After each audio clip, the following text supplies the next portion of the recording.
What if the most influential house in the history of luxury was designed to remain invisible? There is a mansion on the outskirts of Paris that has guarded its silence for more than a century. It does not appear on tourist maps. It does not welcome visitors. Its gates remain closed, its interior unreachable to all but a chosen few. And yet, within its walls, a dynasty was forged, one that would come to define wealth, status, and desire across the modern world. Before we step inside, if you have found your way to this channel, your presence here is genuinely appreciated. We are working toward 1,000 subscribers, and your support, however quiet, makes this work possible. Now, let us return to the gates of Asnières-sur-Seine. The night of February 27th, 1892, was cold along the Seine. Winter had not yet released its grip on the northern suburbs of Paris, and a thin frost clung to the iron railings that encircled the Vuitton family estate. Inside the house, the lamps burned low. Servants moved through the corridors in near silence, their footsteps muffled against the polished floors. Upstairs, in a bedroom overlooking the workshops he had built with his own hands, Louis Vuitton lay dying. He was 70 years old. His lungs, weakened by decades of labor and the damp air of the river, had finally begun to fail. The official records would later state that he passed peacefully, surrounded by family, his legacy secure. His son George, then 35, was at his side. His wife, Clémence Émilie, had kept vigil for days.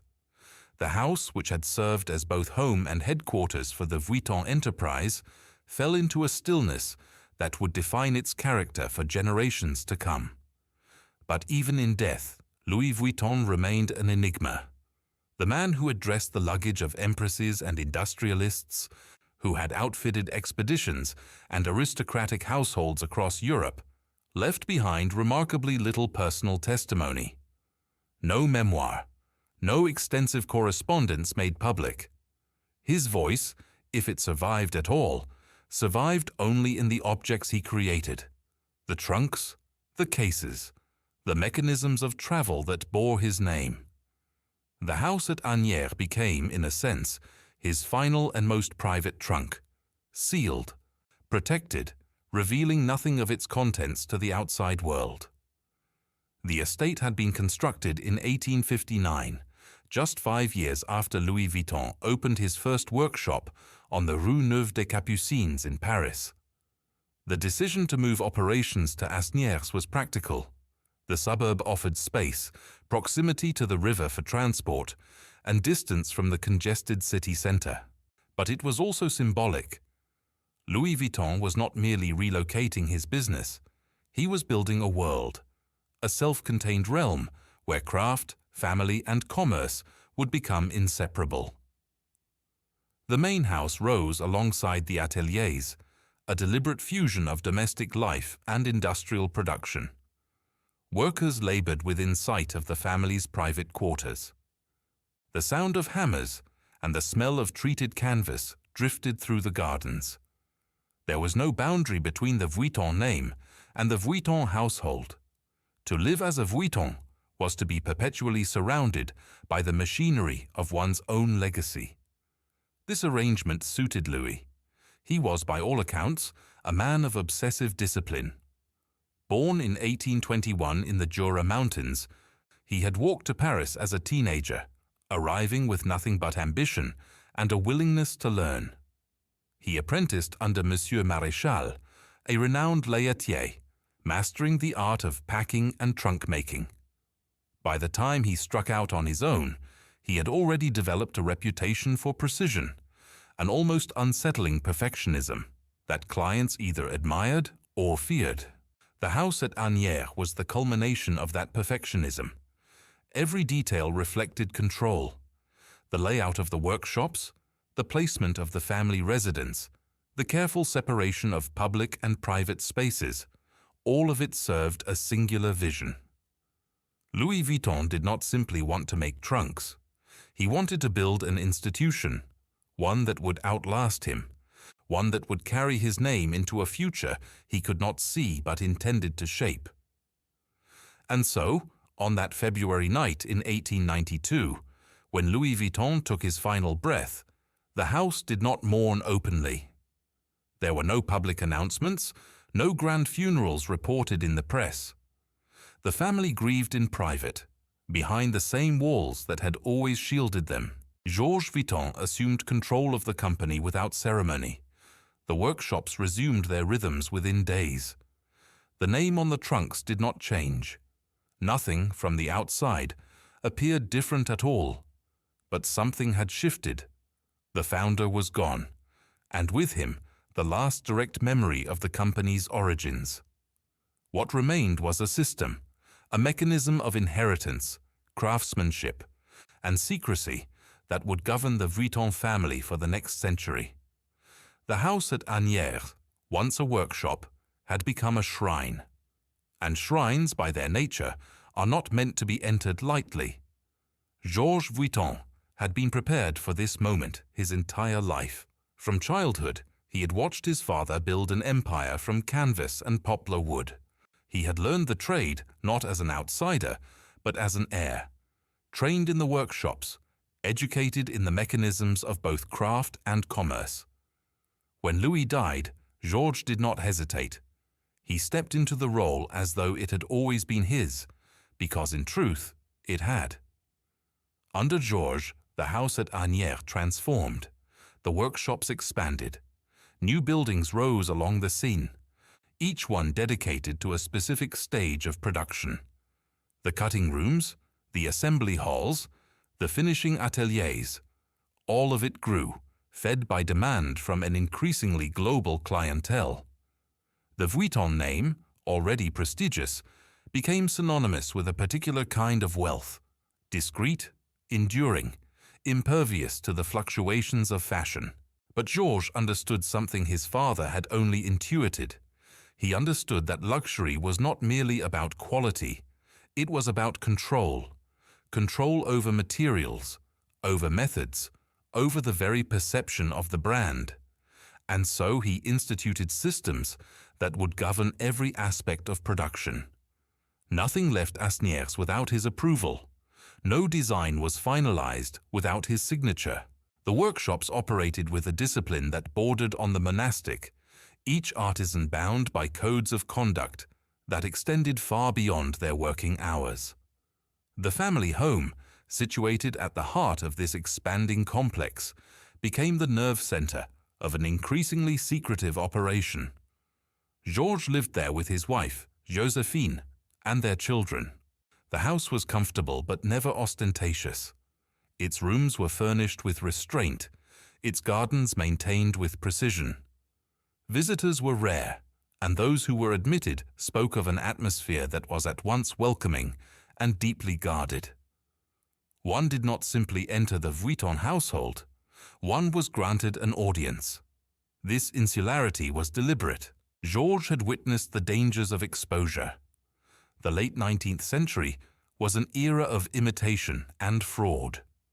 Counterfeit Vuitton trunks appeared in markets across Europe, inferior copies that threatened both the brand's reputation and its revenue. In response, Georges developed the signature damier canvas in 1888, a checkered pattern that could be trademarked and protected. Later, after his father's death, he would create the iconic monogram canvas, embedding the initials LV into a design that became one of the most recognized symbols in the world. But these innovations were not merely commercial. They were defensive. Each pattern, each trademark, each legal battle fought against counterfeiters reinforced the walls around the Vuitton enterprise. The family was not simply selling products. They were protecting a legacy, and that protection required vigilance, secrecy, and an almost paranoid attention to detail. The workers at Asnières were part of this system. Many came from families who had served the Vuittons for generations. They lived in the surrounding neighborhoods, their lives intertwined with the rhythms of the workshops. Loyalty was expected, discretion demanded. What happened inside the ateliers stayed inside the ateliers. The techniques, the materials, the subtle innovations that distinguished a Vuitton trunk from its competitors, all of it was guarded as closely as state secrets. Georges himself embodied this ethic. He was known to spend hours on the workshop floor, inspecting work, correcting flaws, demonstrating techniques to younger artisans. His hands, it was said, never lost their skill. Even as he aged, even as the company grew beyond anything his father could have imagined, he remained a craftsman at heart. The house at Asnières was not merely his home. It was his workshop, his laboratory, his fortress. By the turn of the century, the Vuitton brand had achieved a status that few competitors could match. Royal households across Europe commissioned custom pieces. Expeditions to Africa and Asia carried Vuitton trunks into the most remote corners of the world.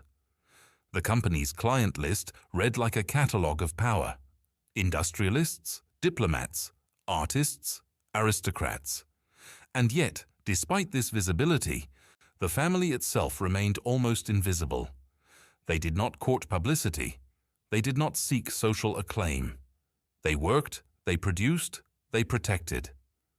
The house at Asnières stood as a monument to this philosophy, a place where wealth was created but never displayed, where power was exercised but never advertised. Georges Vuitton would lead the company for nearly 40 years. He would see it through wars, economic crises, and the slow erosion of the aristocratic world that had been its original clientele. He would train his own son, Gaston Louis, in the same traditions that his father had instilled in him. And when he died, in 1936, he would leave behind not merely a business, but a dynasty, a family bound by craft, by secrecy, and by the silent walls of the house on the Seine. The succession was seamless. Gaston Louis assumed control as his father had, as his grandfather had. The pattern was established, the rituals codified. The Vuitton family did not change.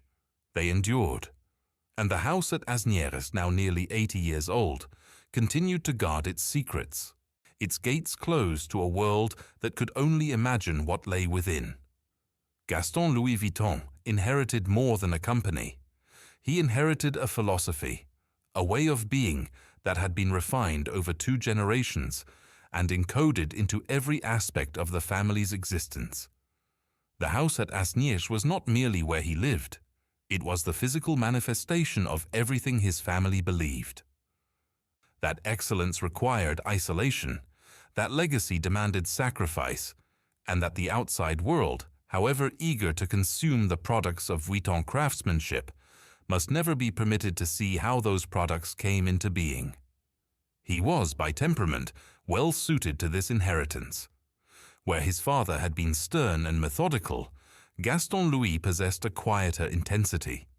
He was an aesthete, drawn to art and design in ways that his predecessors had not been. Under his leadership, the company began collaborations with artists, commissioning special pieces that blurred the line between luggage and sculpture. Yet for all his creative inclinations, he never wavered from the central doctrine of the family. Control was everything. Secrecy was sacred. The gates of Asnières remained closed. The interwar years tested this doctrine severely. The old aristocratic order that had sustained the Vuitton clientele was crumbling. Revolution had swept away the Russian court. The Great War had decimated the European nobility. The families who had once ordered dozens of custom trunks for their continental tours were now diminished, impoverished, or simply gone. Gaston Louis watched as the world his grandfather had built for began to disappear. But he adapted. The company shifted its focus, targeting the new industrial fortunes of America, the emerging wealth of global commerce. Vuitton trunks appeared on ocean liners crossing the Atlantic, in the luggage holds of the first commercial air routes. The brand evolved, but its methods did not. The workshops at Asnières continued to operate as they always had, slowly, meticulously, with an attention to detail that bordered on the obsessive. A single trunk might take weeks to complete. There were no shortcuts, no compromises. Quality was not negotiable. This rigidity came at a cost. Competitors, less burdened by tradition, moved faster. They embraced new materials, new manufacturing techniques, new forms of marketing. The luxury market was changing, becoming louder, more visible, more democratic. Gaston Louis resisted these changes. He believed, as his father and grandfather had believed, that true luxury was inherently exclusive. It could not be mass-produced. It could not be advertised like soap or automobiles. It had to be discovered, sought out, earned. The house at Asnières embodied this philosophy. It remained a place of pilgrimage for the initiated, clients who had proven their worth, collectors who understood the heritage, journalists who had been carefully vetted and approved. But for the general public, it did not exist. There were no tours, no open days, no glimpses behind the curtain. The Vuitton family lived and worked in a world that most people could not access, and this inaccessibility was itself a form of power. Within the family, however, tensions simmered. Gaston Louis had children, but the question of succession was never simple. The Vuitton way demanded total commitment, a willingness to subsume one's individual desires into the collective project of the family enterprise. Not everyone born into the family possessed this willingness. Some chafed against the expectations. Others simply drifted away, seeking lives unburdened by the weight of the name. These fractures were never discussed publicly. The family presented a united front, a seamless continuity of purpose and vision. But behind the walls of Asnières, conversations were had, decisions were made, and certain members found themselves quietly marginalized. The company could have only one direction, one voice, one controlling hand. Dissent was not tolerated. It was simply absorbed, neutralized, forgotten. The Second World War brought new challenges. France fell to German occupation in 1940. The luxury trade collapsed almost overnight. The workshops at Asnières, like so much of French industry, faced an impossible choice: collaborate with the occupiers or cease operations entirely. The historical record on this period remains incomplete. What is known is that the company survived, that production continued in some diminished form, and that the Vuitton family emerged from the war with their enterprise intact. Gaston Louis never spoke publicly about these years. The silence was characteristic. Another closed door, another sealed trunk. After the liberation, the company resumed its work, as though the interruption had never occurred. The workshops were repaired, the client lists rebuilt, the rhythms of production restored. The house at Asnières, damaged but not destroyed, stood once again as the center of the Vuitton world. But the war had changed things in ways that could not be undone. The old certainties were gone. The global order that had sustained European luxury for centuries had been shattered and rebuilt along different lines. America was now the dominant power. New money was flowing from new sources. And the very concept of luxury, what it meant, who it was for, how it should be presented, was being redefined by forces that the Vuitton family could not control. Gaston Louis would spend his remaining years navigating this transformed landscape. He would maintain the traditions, guard the secrets, keep the gates of Asnières closed against a world that grew ever more curious about what lay within.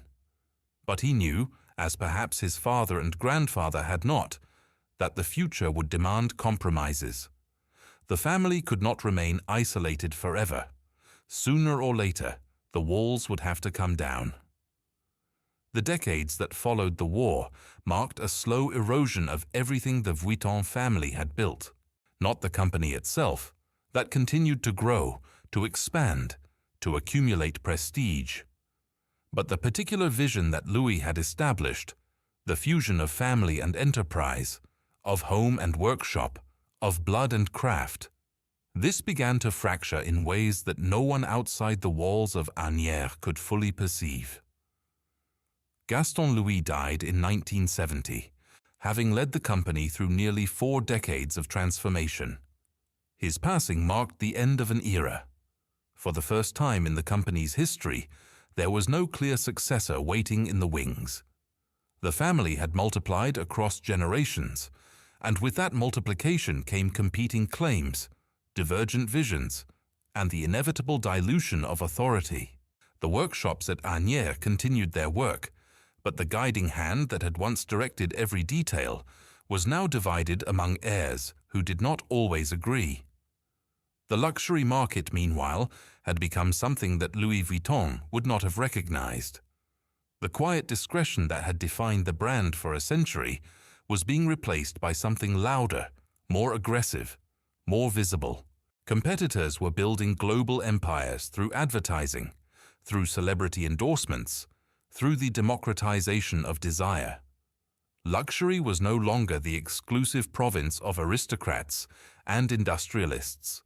It was becoming accessible, or at least the illusion of accessibility was becoming profitable. The Vuitton family resisted this shift for as long as they could. The house at Asnières remained closed. The workshops maintained their traditional methods. The client list, though expanded, still emphasized discretion over display. But the pressure was mounting. Shareholders, some of whom were family members, and some of whom were not, demanded growth. Growth required visibility. Visibility required a kind of exposure that the family had spent generations avoiding. The 1970s and 80s were years of quiet struggle. The company expanded into new product lines, handbags, small leather goods, accessories that could be produced more quickly and sold more broadly than the custom trunks that had made the Vuitton name. These items bore the iconic monogram, the interlocking LV that Georges had designed nearly a century earlier. But they were different in character. They were not bespoke. They were not made for specific clients with specific needs.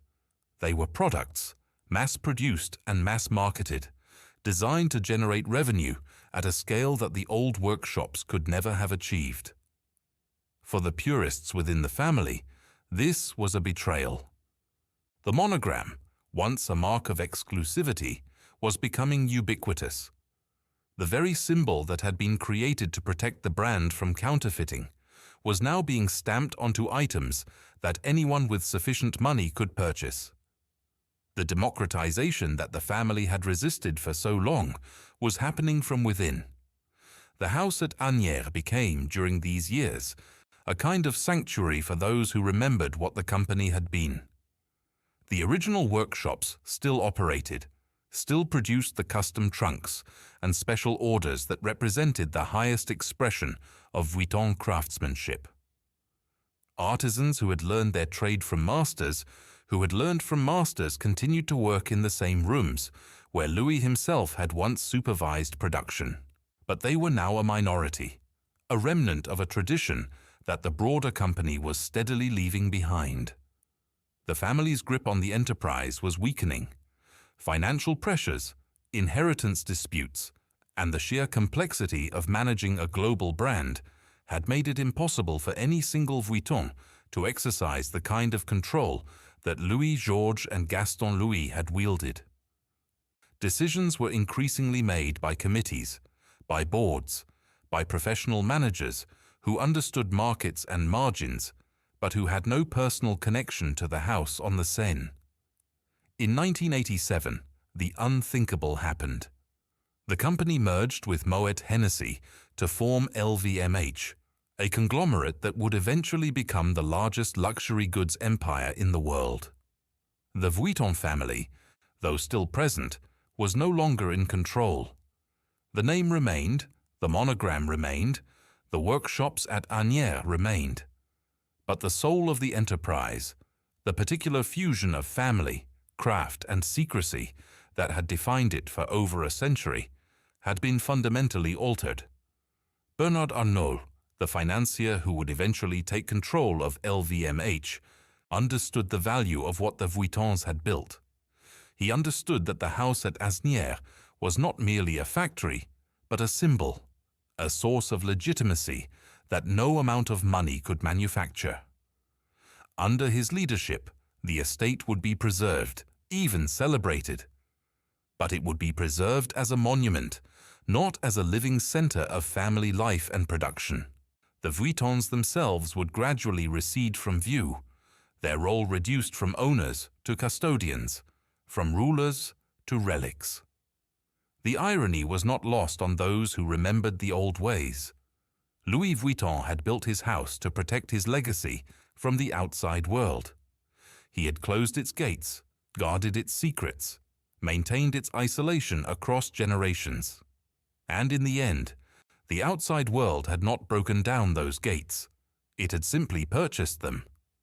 The house at Asnières entered the 21st century as a paradox. It was more famous than ever, yet more inaccessible than it had been even in Louis Vuitton's time.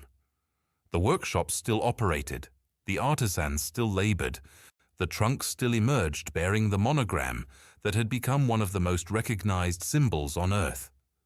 But the family whose name adorned every product had become ghosts in their own home. LVMH, under Bernard Arnault's direction, recognized the strategic importance of the estate. In an era when luxury brands competed not merely on quality, but on narrative, the house at Asnières offered something that could not be replicated: authenticity. Here was the actual place where Louis Vuitton had lived and worked. Here were the original workshops, the original tools, the original techniques passed down through generations. In a market flooded with manufactured heritage, this was the genuine article. The company invested heavily in preservation. The main house was restored to reflect its 19th century grandeur. The workshops were maintained as working spaces, not museum exhibits. Artisans continued to produce special orders, custom trunks for clients whose names were never disclosed, pieces that could cost more than most people earned in a year. The tradition continued, but it continued under new management. Access to the estate became, if anything, more restricted than before. Where once the family had controlled entry through personal relationships and social networks, now access was managed through corporate protocols. Journalists were occasionally permitted inside, but only under carefully controlled conditions.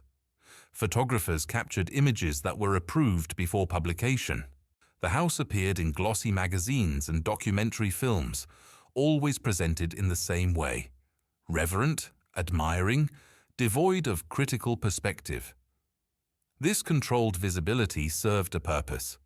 It reminded the world that behind the global empire of boutiques and branded products, there existed a real place with a real history. The house at Asnières became a kind of reliquary, a sacred space that sanctified everything the brand produced. Customers buying a handbag in Tokyo or New York were not merely purchasing leather and hardware. They were purchasing a connection to this house, to this history, to the silent workshops on the Seine. But the connection was increasingly abstract. The vast majority of Vuitton products were no longer made at Asnières. Production had long since dispersed to facilities across France and beyond, factories that operated with industrial efficiency rather than artisanal patience. The monogram that appeared on millions of bags and wallets and accessories was the same monogram that Georges had designed, but the hands that applied it were no longer the hands of craftsmen trained in the old ways. The family itself had scattered. Descendants of Louis Vuitton lived quiet lives, some involved peripherally with the company, others entirely removed from the business that bore their name. They were wealthy, comfortable, insulated from the ordinary struggles of existence. But they were no longer powerful. The decisions that shaped the brand, what products to launch, what markets to enter, what collaborations to pursue, were made in boardrooms, not in the family home. The Vuittons had become shareholders, not stewards. Occasionally, for significant anniversaries or product launches, The house would be opened to select guests. These events were orchestrated with theatrical precision.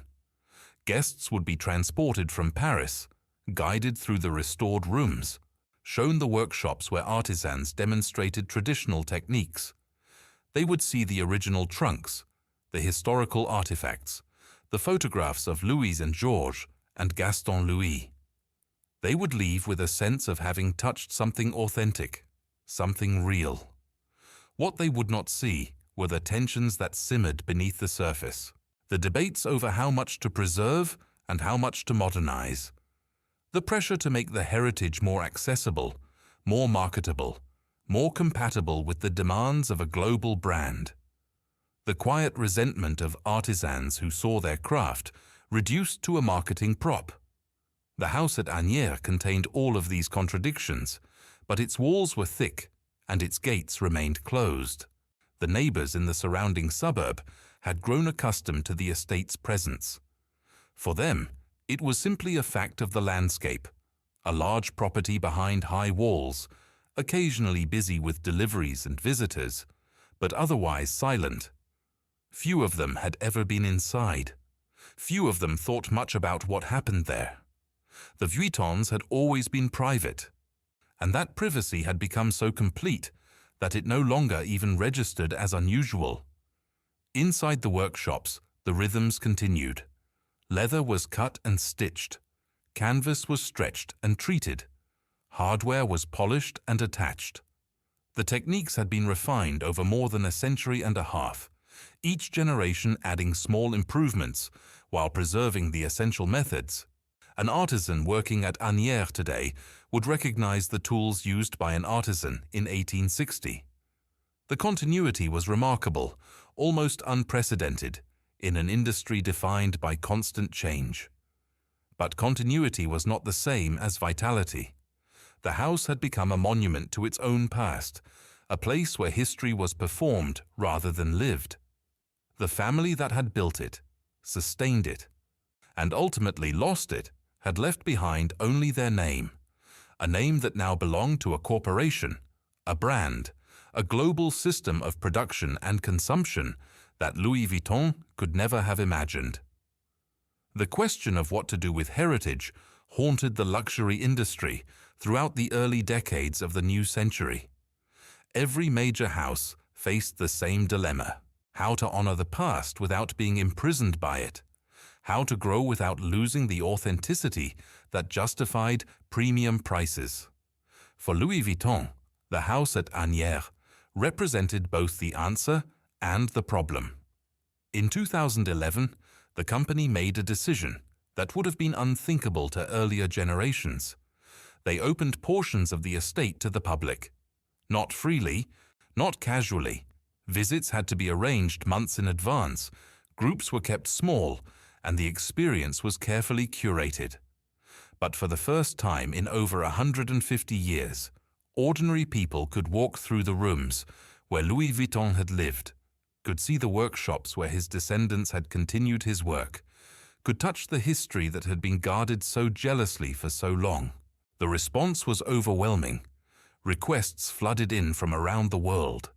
Waiting lists stretched for months, then years. The house at Asnières had become, almost overnight, one of the most sought-after experiences in the luxury world. People who could afford to buy any product the brand offered discovered that what they truly wanted was access. Access to the source, to the origin, to the sacred space where it all began. This hunger revealed something profound about the nature of modern luxury. Products, no matter how beautifully made, were ultimately replaceable.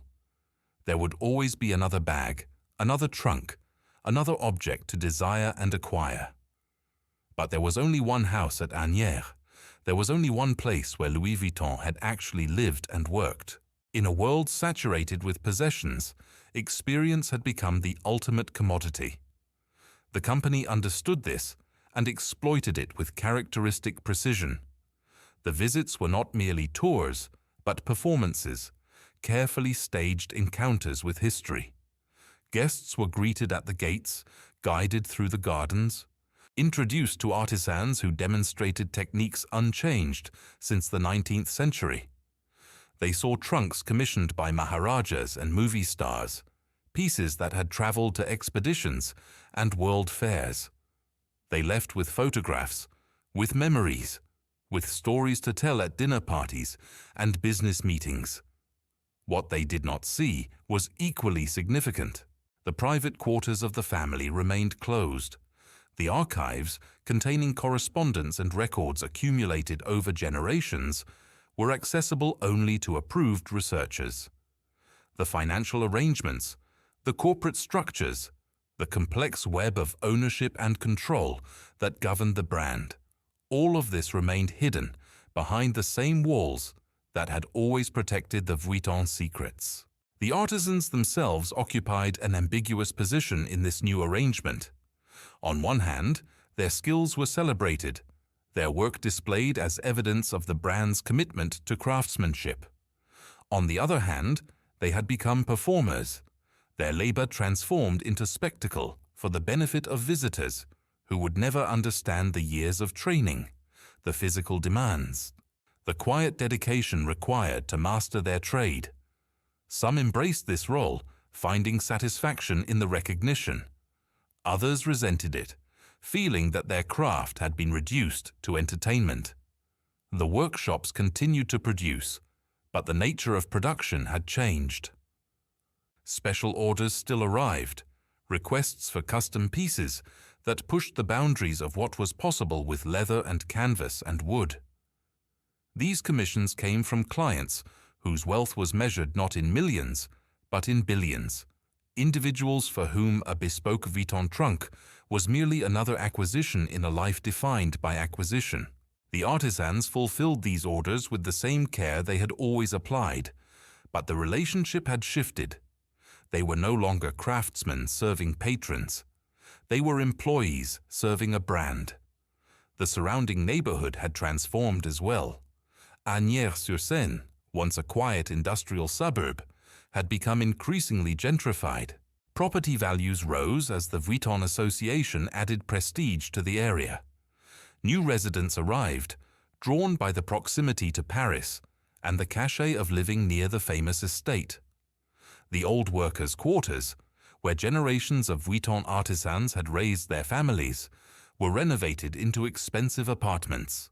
The community that had sustained the workshops for over a century was gradually dispersing, replaced by professionals with no connection to the leather trade. Inside the house, time moved differently. The rooms remained furnished, as they had been in Gaston Louis' era, a carefully maintained illusion of continuity. Photographs of the founders watched over spaces they would no longer recognize. The monogram appeared everywhere, on walls, on furniture, on objects both functional and decorative. It was impossible to forget, even for a moment, whose house this was. The branding was total, absolute, inescapable. Visitors often remarked on the atmosphere. Despite the crowds, despite the guided tours, and the staged demonstrations, there was something melancholy about the place. Perhaps it was the knowledge that the family no longer lived there. Perhaps it was the sense of history preserved, but not continued. Perhaps it was simply the awareness that what they were seeing was not a home, but a monument, a place where life had once happened, but happened no longer. The Vuitton descendants, those who remained connected to the company, appeared occasionally for ceremonial functions. They posed for photographs, made brief remarks about heritage and tradition, then retreated back into the private lives they had built away from the spotlight. They were custodians of a name that no longer belonged to them, inheritors of a legacy they could admire but not control. The house at Asnières was theirs in memory only. The gates of Asnières still stand where Louis Vuitton placed them over a century and a half ago. They have been repainted, restored, reinforced against the pressures of time and weather. But they remain gates, barriers between the world that wants to see and the house that was built to remain unseen. This fundamental tension, established by the founder himself, has never been resolved. It has only been managed, negotiated, exploited. Today, the estate exists in a state of suspended animation. The workshops produce, the artisans labor, the visitors arrive and depart, carrying with them impressions carefully calibrated by corporate strategists. The monogram proliferates across continents, appearing on products that range from the exquisite to the mundane. The name Louis Vuitton has become so ubiquitous that it has almost ceased to refer to a person at all. It is a brand, a symbol, a shorthand for a particular kind of aspiration. The family has not disappeared entirely. Descendants still bear the name, still navigate the peculiar inheritance of being born into a legacy they did not create and cannot control. Some have made peace with this condition. Others have sought distance, building identities separate from the weight of the monogram. Their stories remain largely untold, protected by the same culture of discretion that has always defined the Vuitton way. What Louis Vuitton himself would make of his legacy is impossible to know. The man who walked to Paris as a penniless teenager, who built an empire from canvas and ambition, who constructed a house to shelter his family and his secrets. This man left behind objects, not testimony. His trunks survive in museums and private collections, still functional after more than a century. His techniques persist in the hands of artisans who never knew him. His name appears on buildings and products and corporate reports, but his voice is silent. The house at Asnières keeps its own counsel. Behind its walls, the past and present coexist in uneasy alliance. The original workshops stand alongside modern facilities. The family portraits watch over rooms where no family member has slept in decades. The gardens, once the private refuge of the Vuitton, now serve as backdrops for photographs that will appear in magazines and social media feeds around the world. There is no ending to this story, no final chapter that resolves the contradictions or delivers a verdict. The house remains. The name endures. The gates open for some and close for others, as they always have. What began as one man's vision of craft and family